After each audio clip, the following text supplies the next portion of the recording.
Classical accountancy numerical problem solutions प्रस्तुत किए जा रहे हैं idxit.com द्वारा। इस वीडियो में हम प्रदान करने वाले हैं accounting for partnership basic concepts, past adjustments solutions, problem 4D solution. हमारा प्रॉब्लम स्टेटमेंट है, ऑन मार्च 31, 2001 से the balance in the capital accounts of Alwin, Monu and Ahmed after making adjustments for profits, drawings, etc. were 80,000 rupees, 60,000 rupees and 40,000 rupees respectively।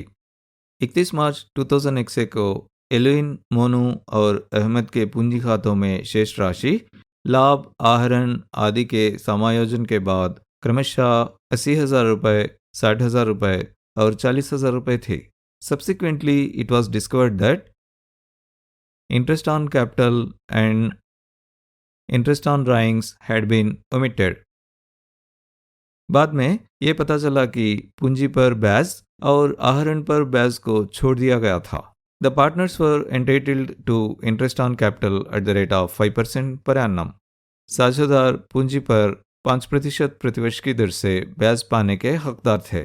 The drawings during the year were Eluin 20,000 rupees, Monu 15,000 rupees and Ahmad 9,000 rupees. वर्ष के दौरान आहरण एलुइन के 20,000 रुपये, मोनू के 15,000 रुपये और अहमद के 9,000 रुपये थे। Interest on drawings chargeable to partners were Alwin 500 rupees, Monu 360 rupees and Ahmed 200 rupees. साझेदारों को आहरण पर दे ब्याज एलुइन के 500 रुपये, मोनू के 360 रुपये और अहमद के 200 रुपये थे। The net profit during the year amounted to 1,20,000 rupees. वर्ष के दौरान शुद्ध लाभ 1,20,000 रुपये था। The profit sharing ratio was 3:2:1। लाभ साझाकरण अनुपात 3:2:1 था। Record necessary adjustment entry. आवश्यक समायोजन प्रविष्टि दर्ज करें। तो प्रॉब्लम के अनुसार हमें एडजस्टमेंट एंट्री देनी होगी।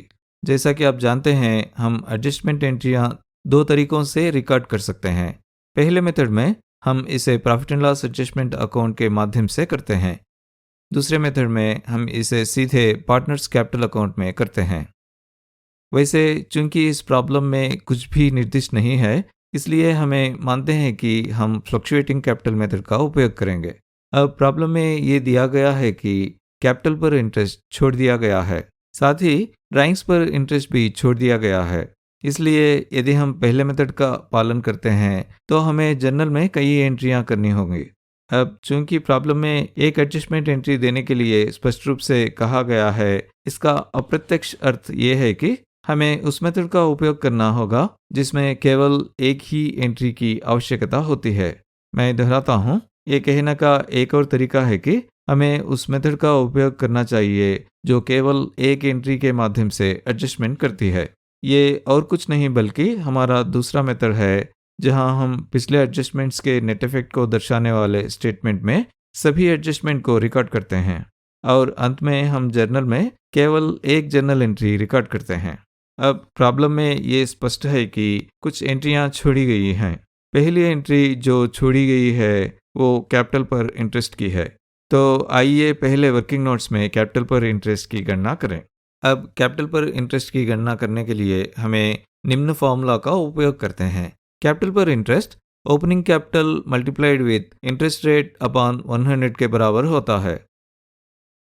इसलिए यदि हमें ओपनिंग कैपिटल ज्ञात है तो हम कैपिटल पर इंटरेस्ट की गणना कर सकते हैं। अब प्रॉब्लम में दिया गया है कि साझेदारों की पूंजी क्रमशः 80,000 रुपीज़, 60,000 रुपीज़ और 40,000 रुपीज़ है। ये भी दिया गया है कि ये कैपिटल अमाउंट्स इन पार्टनरों के कैपिटल अकाउंट्स में बैलेंसेस हैं। दूसरे शब्दों में ये पार्टनरों की क्लोजिंग कैपिटल्स हैं। ये ओपनिंग कैपिटल्स नहीं है, लेकिन चिंता की कोई बात नहीं है। हम अभी भी ओपनिंग कैपिटल्स ज्ञात कर सकते हैं और उससे हम कैपिटल पर इंटरेस्ट की गणना कर सकते हैं। अब यदि हमें ओपनिंग कैपिटल का ज्ञात है, देखिए यहाँ हमें ओपनिंग कैपिटल नहीं पता है, लेकिन यदि हमें ओपनिंग कैपिटल ज्ञात हो और उसमें यदि हम कैपिटल पर इंटरेस्ट जोड़ दें और ड्राइंग्स घटा दें और ड्राइंग्स पर इंटरेस्ट को भी घटा दें और प्रॉफिट शेयर जोड़ दें तो हमें क्लोजिंग कैपिटल प्राप्त होगी। लेकिन इस प्रॉब्लम में हमें ये दिया गया है कि कैपिटल पर इंटरेस्ट और ड्राइंग्स पर इंटरेस्ट दोनों पर विचार नहीं किया गया और उन्हें छोड़ दिया गया। तो यहाँ आइए कैपिटल पर इंटरेस्ट पर विचार ना करें। आइए ड्राइंग्स पर इंटरेस्ट पर भी विचार ना करें। हमें ड्राइंग्स को घटाना और प्रॉफिट शेयर को जमाने पर विचार करना है। अब हमारा उद्देश्य क्लोजिंग कैपिटल की गणना करना नहीं है। कैपिटल पर इंटरेस्ट ज्ञात करने के लिए हमें ओपनिंग कैपिटल ज्ञात होनी चाहिए। तो आइए ओपनिंग कैपिटल को बाईं ओर रखें और इन ड्राइंग्स को दाईं ओर भेजें। आइए इस प्रॉफिट शेयर को भी दाईं ओर भेजें। तो ये ओपनिंग कैपिटल होता है। क्लोजिंग कैपिटल, इसमें ड्राइंग्स को जोड़ें और प्रॉफिट शेयर घटाएं। देखिए हम बाईं ओर में ड्राइंग्स को कम कर रहे हैं, इसलिए अगर हम ड्राइंग्स को दाईं ओर भेजते हैं तो हमें ड्राइंग्स को जोड़ना चाहिए। इसी तरह हम बाईं ओर प्रॉफिट शेयर जोड़ रहे हैं, इसलिए अगर हम प्रॉफिट शेयर दाईं ओर भेजते हैं तो हमें उसे कम करना चाहिए। इसलिए ओपनिंग कैपिटल की गणना करने के लिए हमें क्लोजिंग कैपिटल, ड्राइंग्स और प्रत्येक पार्टनर का प्रॉफिट शेयर जानना होगा। अब प्रॉब्लम में ये दिया गया है कि पार्टनरों की क्लोजिंग कैपिटल क्रमशः 80,000 रुपीज़, 60,000 रुपीज़ और 40,000 रुपीज़ है। ये भी दिया गया है कि उनके ड्राइंग्स 20,000 रुपीज़, 15,000 रुपीज़ और 9,000 रुपीज़ है। ये दोनों चीज़ें हमें सीधे दी गई हैं, लेकिन प्रॉफिट शेयर हमें सीधे नहीं दिया गया है। लेकिन उसके बजाय ये दिया गया है कि वर्ष का लाभ 1,20,000 रुपीज़ है। इससे हमें प्रॉफिट शेयर ज्ञात करना है। अब प्रत्येक पार्टनर के प्रॉफिट शेयर की गणना करने के लिए हमें उस नेट प्रॉफिट ज्ञात करना होगा जिसे पार्टनरों के बीच वितरित किया जाना चाहिए। देखिए नेट प्रॉफिट सीधे पार्टनरों में वितरित नहीं किया जाता है ना? नेट प्रॉफिट से हमें अप्रोप्रिएशंस को अलोकेट करना होगा और फिर शेष लाभ पार्टनरों के बीच वितरित किया जाना चाहिए। अतः डिस्ट्रीब्यूटेबल प्रॉफिट की गणना नेट प्रॉफिट से कैपिटल पर इंटरेस्ट घटाकर और ड्राइंग्स पर इंटरेस्ट जोड़कर कर सकते हैं। अब प्रॉब्लम में ये दिया गया है कि कैपिटल पर इंटरेस्ट पर विचार नहीं किया गया या उसे छोड़ दिया गया। ड्राइंग्स पर इंटरेस्ट को भी विचार नहीं किया गया या उसे छोड़ दिया गया। अतः नेट प्रॉफिट को कैपिटल पर इंटरेस्ट और ड्राइंग्स पर इंटरेस्ट पर विचार किए बिना पार्टनरों के बीच वितरित किया गया है। दूसरे शब्दों में सारे के सारा नेट प्रॉफिट पार्टनरों के बीच वितरित किया गया है। अब प्रॉब्लम में ये दिया गया है कि पार्टनरों का प्रॉफिट शेयरिंग रेशियो 3:2:1 है। इसे ध्यान में रखते हुए पार्टनर एलुइन का प्रॉफिट शेयर कुल नेट प्रॉफिट राशि 1,20,000 रुपीज़ मल्टीप्लाइड विथ उनकी प्रॉफिट शेयरिंग रेशियो 3/6 होगा। 6 से कैंसिल करेंगे तो 6 1 6 20,000। अब यदि हम शेष 20,000 रुपीज़ को 3 से गुणा करें तो हमें 60,000 रुपीज़ प्राप्त होते हैं। ये पार्टनर एलुइन का प्रॉफिट शेयर है। अब पार्टनर मोनू का प्रॉफिट शेयर कुल नेट प्रॉफिट राशि 1,20,000 रुपीज़ मल्टीप्लाइड विथ उनकी प्रॉफिट शेयरिंग रेशियो 2/6 होगा। 6 से कैंसिल करेंगे तो 6 1 6 20,000। अब यदि हम शेष 20,000 रुपीज़ को 2 से गुणा करें तो हमें 40,000 रुपीज़ प्राप्त होते हैं। ये पार्टनर मोनू का प्रॉफिट शेयर है। अब पार्टनर अहमद का प्रॉफिट शेयर कुल नेट प्रॉफिट राशि 1,20,000 रुपीज़ मल्टीप्लाइड विथ उनकी प्रॉफिट शेयरिंग रेशियो 1/6 होगा। 6 से कैंसिल करेंगे तो 6 1 6 20,000। इस कैलकुलेशन का रिजल्ट 20,000 रुपीज़ है। ये पार्टनर अहमद का प्रॉफिट शेयर है। तो अब हमारे पास ओपनिंग कैपिटल के साथ साथ कैपिटल पर इंटरेस्ट का पता लगाने के लिए सब कुछ है। आइए सबसे पहले कैपिटल पर इंटरेस्ट की गणना शीर्षक लिखें। एक टेबल में आइए एक column amount in rupees partner Alwin के लिए, एक column amount in rupees partner Monu के लिए और एक आखिरी column amount in rupees partner Ahmad के लिए रखें। आइए सबसे पहले प्रत्येक पार्टनर की क्लोजिंग कैपिटल लिखें। आपको याद दिलाने के लिए प्रत्येक पार्टनर की क्लोजिंग कैपिटल इस प्रकार दी गई है: 80,000 रुपीज़, 60,000 रुपीज़ और 40,000 रुपीज़। आइए इसे अपनी टेबल में लिखें: 80,000 रुपीज़, 60,000 रुपीज़, 40,000 रुपीज़। इसमें आइए प्रत्येक पार्टनर द्वारा निकाले गए ड्राइंग को जोड़ें। आपको याद दिलाने के लिए प्रत्येक पार्टनर द्वारा आहरण किए गए ड्राइंग्स इस प्रकार दिए गए हैं: 20,000 रुपीज़, 15,000 रुपीज़ और 9,000 रुपीज़। आइए इसे अपनी टेबल में लिखें: 20,000 रुपीज़, 15,000 रुपीज़ और 9,000 रुपीज़। अब फार्मूला के अनुसार हमें प्रॉफिट शेयर कम करना है, और जैसा कि हमने अभी गणना की है कि पार्टनर एलोइन का प्रॉफिट शेयर 60,000 रुपीज़ है, पार्टनर मोनू का प्रॉफिट शेयर 40,000 रुपीज़ है और पार्टनर अहमद का प्रॉफिट शेयर 20,000 रुपीज़ है। तो आइए लिखते हैं लेस प्रॉफिट शेयर। आइए लिखते हैं कि अलग अलग पार्टनरों का प्रॉफिट शेयर इस प्रकार है: 60,000 रुपीज़, 40,000 रुपीज़ और 20,000 रुपीज़। अब हमारे पास ओपनिंग कैपिटल की गणना करने के लिए सभी आवश्यक जानकारी मौजूद है। पार्टनर एलोइन के लिए 80,000 रुपीज़ और 20,000 रुपीज़ के योग में से यदि हम 60,000 रुपीज़ घटाएं तो हमें 40,000 रुपीज़ प्राप्त होंगे।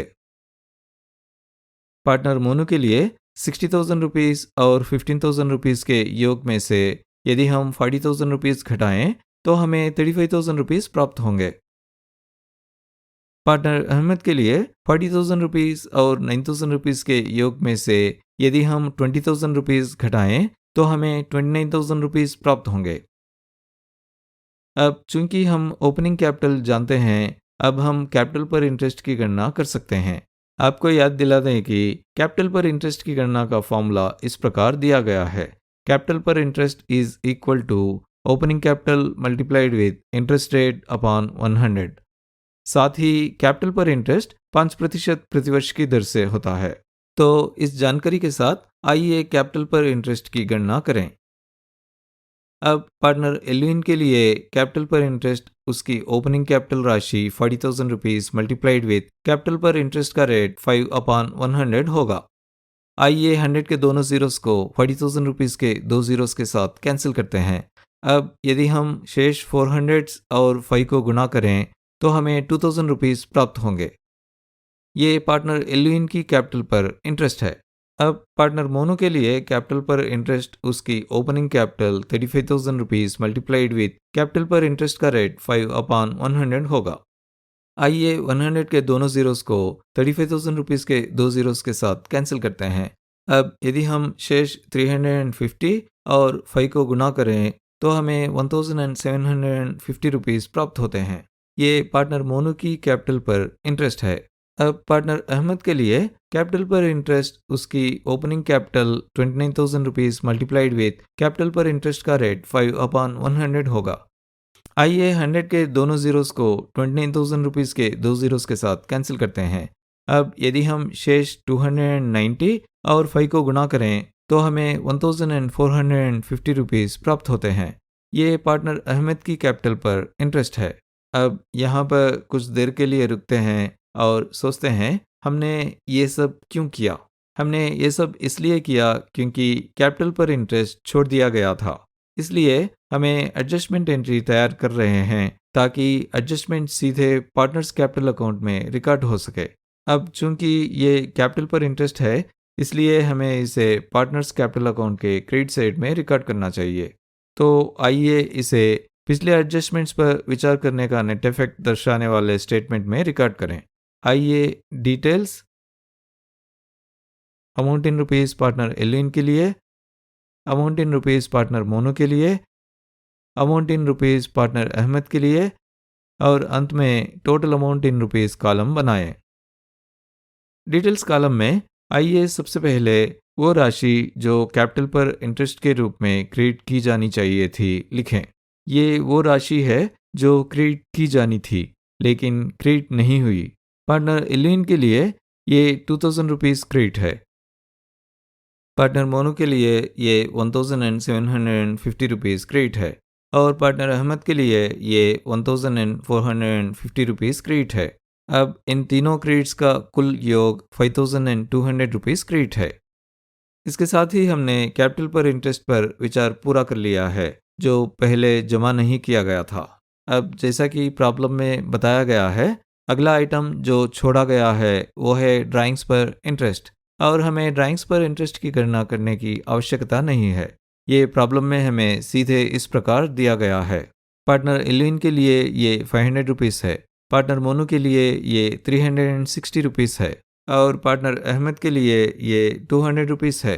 अब ड्राइंग्स पर पहले से छूटे हुए इंटरेस्ट पर पुनर्विचार करने के लिए हमें प्रत्येक पार्टनर के पार्टनर्स कैपिटल अकाउंट को अलग अलग डेबिट करना चाहिए। अतः पिछले एडजस्टमेंट्स पर विचार करने का नेट इफेक्ट दर्शाने वाला स्टेटमेंट के डिटेल्स कॉलम में आइए वो राशि जो ड्राइंग्स पर इंटरेस्ट के रूप में डेबिट की जानी चाहिए थी लिखें। पार्टनर एलविन के लिए ये 500 रुपीस डेबिट है। पार्टनर मोनू के लिए ये 360 रुपीस डेबिट है। पार्टनर अहमद के लिए ये 200 रुपीस डेबिट है और कुल मिलाकर 1060 रुपीस डेबिट है। इसके साथ ही हमने छूटी हुई एंट्रियों पर विचार पूरा कर लिया है। अब आइए इन राशियों का परिणाम ज्ञात करें। अब पार्टनर एलविन के लिए 2000 रुपीस के क्रेडिट में से यदि हम 500 रुपीस डेबिट घटाएं तो हमें 1500 रुपीस क्रेडिट प्राप्त होंगे। पार्टनर मोनू के लिए 1750 रुपीस के क्रेडिट में से यदि हम 360 रुपीस डेबिट घटाएं तो हमें 1390 रुपीस क्रेडिट प्राप्त होंगे।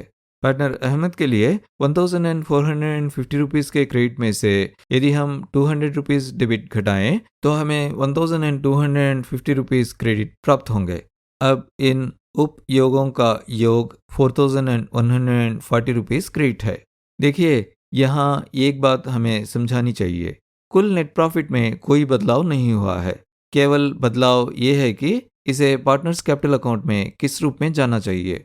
ये 4140 रुपीस कैपिटल पर इंटरेस्ट और ड्राइंग्स पर इंटरेस्ट के रूप में पार्टनर्स कैपिटल अकाउंट में जाने चाहिए थे, लेकिन ये पार्टनरों के कैपिटल अकाउंट्स में उनके प्रॉफिट शेयरिंग रेशियो के अनुसार डिस्ट्रीब्यूटेबल प्रॉफिट के रूप में जमा या क्रेडिट किया जाता है। देखिए हमने पार्टनरों के कैपिटल अकाउंट्स में गलत जमा या क्रेडिट किया है। इसे ठीक करने के लिए हमें पार्टनरों के कैपिटल अकाउंट को डेबिट करना चाहिए। अब आपके मन में ये सवाल आ सकता है कि हमें डेबिट क्यों करना चाहिए। देखिए पार्टनर्स कैपिटल अकाउंट में प्रॉफिट शेयर अमाउंट का ओवर क्रेडिट है। इस प्रभाव को उलटने के लिए हमें पार्टनर्स कैपिटल अकाउंट को डेबिट करना चाहिए। अब जैसा कि आप जानते हैं ये 4140 रुपीस पार्टनरों को उनके प्रॉफिट शेयरिंग रेशियो में गलत तरीके से वितरित किए गए थे। तो आइए जाने कि ये राशि प्रॉफिट शेयर के रूप में पार्टनर्स कैपिटल अकाउंट में कैसे जमा की गई। अब प्रॉब्लम में ये दिया गया है कि पार्टनर्स 3:2:1 के अनुपात में प्रॉफिट या लॉस बांट रहे हैं। तो इस अनुपात का उपयोग करते हुए आइए जाने कि ये 4140 रुपीस लाभ के बंटवारे के रूप में कैसे वितरित किए गए। आइए सबसे पहले लॉस शेयरिंग रेशियो के अनुसार लॉस शेयर शीर्षक लिखें। देखिए यहाँ वास्तव में लॉस नहीं है, ये ओवर क्रेडिट किए गए प्रॉफिट शेयर को ठीक करने के लिए प्रॉफिट शेयर में कमी है। आपको इसे इस तरह समझना चाहिए।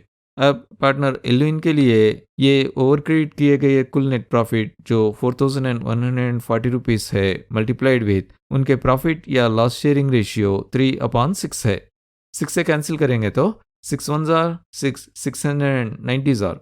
अब यदि हम शेष 690 रुपीस को 3 से गुणा करें तो हमें 2070 रुपीस प्राप्त होते हैं। ये प्रॉफिट शेयर की वो राशि है जिसे ओवर क्रेडिट किए गए प्रॉफिट शेयर को उलटने के लिए पार्टनर एलविन के कैपिटल अकाउंट से डेबिट किया जाना चाहिए। अब पार्टनर मोनू के लिए ये ओवर क्रेडिट किए गए कुल नेट प्रॉफिट जो 4140 रुपीस है मल्टीप्लाइड विथ उनके प्रॉफिट या लॉस शेयरिंग रेशियो 2/6 है।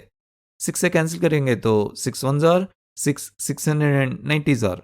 अब यदि हम शेष 690 रुपीस को 2 से गुणा करें तो हमें 1380 रुपीस प्राप्त होते हैं। ये प्रॉफिट शेयर की वो राशि है जिसे ओवर क्रेडिटेड प्रॉफिट शेयर को उलटने के लिए पार्टनर मोनू की कैपिटल अकाउंट से डेबिट किया जाना चाहिए। अब पार्टनर अहमद के लिए ये ओवर क्रेडिट किए गए कुल नेट प्रॉफिट जो 4140 रुपीस है मल्टीप्लाइड विथ उनके प्रॉफिट या लॉस शेयरिंग रेशियो 1/6 है। 6 से कैंसिल करेंगे तो 6 1 जार 6 690 जार। इस गणना का रिजल्ट 690 रुपीस है। ये प्रॉफिट शेयर की वो राशि है जिसे पार्टनर अहमद की कैपिटल अकाउंट से डेबिट किया जाना चाहिए ताकि ओवर क्रेडिट किए गए प्रॉफिट शेयर को उलट दिया जा सके। इसे ठीक करने के लिए हमें इन राशियों को पार्टनर्स कैपिटल अकाउंट से डेबिट करना चाहिए। तो आइए इस एंट्री का विवरण वो राशि जो लाभ के रूप में डेबिट की जानी चाहिए थी के रूप में लिखें। ये 4140 रुपीस है, जिसे 3:2:1 के अनुपात में विभाजित किया गया है। देखिए, हम आमतौर पर प्रॉफिट को डेबिट नहीं करते, हम प्रॉफिट को क्रेडिट करते हैं। लेकिन यहाँ हमने लिखा है कि ये वो लाभ है जिसे डेबिट किया जाना चाहिए था। इसका अप्रत्यक्ष अर्थ यह है कि हम अधिक क्रेडिट की गई राशि को उलट रहे हैं। मैं दोहराता हूँ, अप्रत्यक्ष अर्थ यह है कि इतनी राशि क्रेडिट नहीं की जानी चाहिए थी। यहाँ हम ना क्रेडिट करने को डेबिट मान रहे हैं। दूसरे शब्दों में, हम डेबिट करके और क्रेडिट के प्रभाव को उलट रहे हैं। इस प्रकार पार्टनर एल्विन के कैपिटल अकाउंट से 2070 रुपीस डेबिट किए जाने चाहिए। पार्टनर मोनू के कैपिटल अकाउंट से 1380 रुपीस डेबिट किए जाने चाहिए। पार्टनर अहमद के कैपिटल अकाउंट से 690 रुपीस डेबिट किए जाने चाहिए। अब इन सभी डेबिट का कुल योग 4140 रुपीस डेबिट है।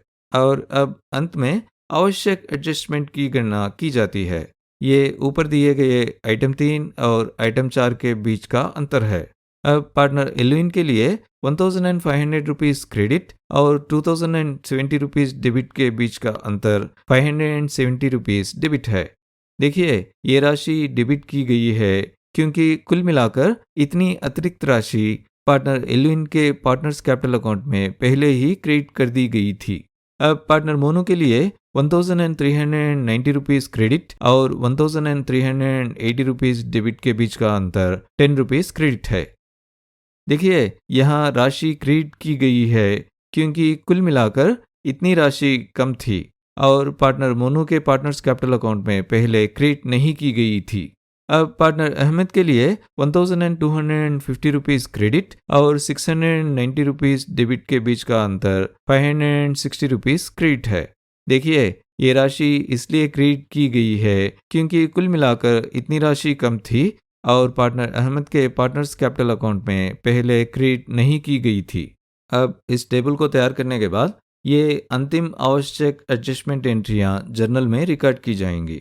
तो आइए सबसे पहले जर्नल का फॉर्मेट तैयार करें।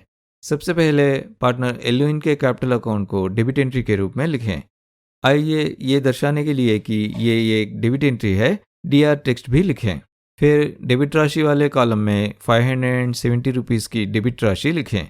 अब कुछ मार्जिन छोड़कर पार्टनर मोनू के कैपिटल अकाउंट को क्रेडिट एंट्री के रूप में लिखें। फिर क्रेडिट राशि वाले कॉलम में 10 रुपीस की क्रेडिट राशि लिखें। फिर से मार्जिन छोड़कर पार्टनर अहमद के कैपिटल अकाउंट को दूसरे क्रेडिट एंट्री के रूप में लिखें। फिर क्रेडिट राशि वाले कॉलम में 560 रुपीस की क्रेडिट राशि लिखें। आइए इस ट्रांजैक्शन का विवरण या वर्णन इस प्रकार लिखें। कैपिटल पर इंटरेस्ट और ड्राइंग्स पर इंटरेस्ट की छूट के लिए प्रॉफिट में एडजस्टमेंट। यदि आप यहाँ ध्यान दें तो हमने सभी एंट्रियाँ पार्टनर्स कैपिटल अकाउंट में रिकॉर्ड कर ली है, किसी अन्य अकाउंट को छुआ नहीं गया। इस प्रकार हमने एडजस्टमेंट एंट्री की रिकॉर्डिंग दूसरे तरीके से पूरा कर लिया है, जिससे एडजस्टमेंट सीधे पार्टनर्स कैपिटल अकाउंट में रिकॉर्ड हो जाता है। और इसके साथ ही हम इस प्रॉब्लम के सोल्यूशन के अंत तक पहुंच गए हैं। इस वीडियो को यहाँ तक देखने के लिए थैंक यू वेरी मच। हमने स्टूडेंट्स को इफेक्टिव और एफिशिएंट लर्निंग सॉल्यूशंस देने के लिए eduksit.com को स्टार्ट किए हैं। हमारे सारे वीडियोस देखने के लिए इस चैनल को ज़रूर सब्सक्राइब कीजिए। हर नया वीडियो पब्लिश होते ही नोटिफिकेशन पाने के लिए बेल आइकन को क्लिक करना मत भूलिए। और अगर आपको ये वीडियो पसंद आया तो इस वीडियो को लाइक करना मत भूलिए।